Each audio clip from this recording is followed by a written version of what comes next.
Buongiorno e ben ritrovati con una nuova edizione del TG Flash di Noi Sicilia.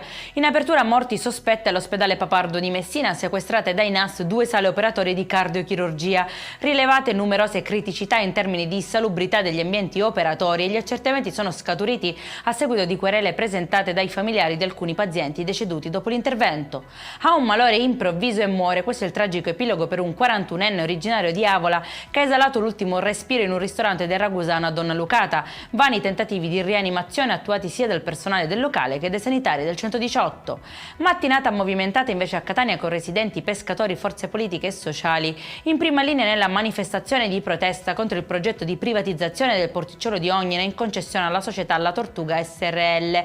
Tanti pareri discordanti ma una linea comune: trovare una soluzione concreta. Restiamo ancora a Catania, dove è stata scoperta e sequestrata una sala giochi abusiva in un circolo privato di via Canfora. Ben 12 apparecchiature sono risultate irregolari, sanzioni per 132.000 euro. E in chiusura sono 3 e tutti siciliani i progetti selezionati dall'Unione Europea nell'ambito della missione Ripristinare i nostri oceani e le nostre acque, per ricevere assistenza da parte di esperti internazionali per la loro realizzazione. La Sicilia infatti si è aggiudicata tutti i posti che ogni Stato membro aveva a disposizione. Per questa edizione è tutto, prossimo appuntamento alle 19:30, buona giornata.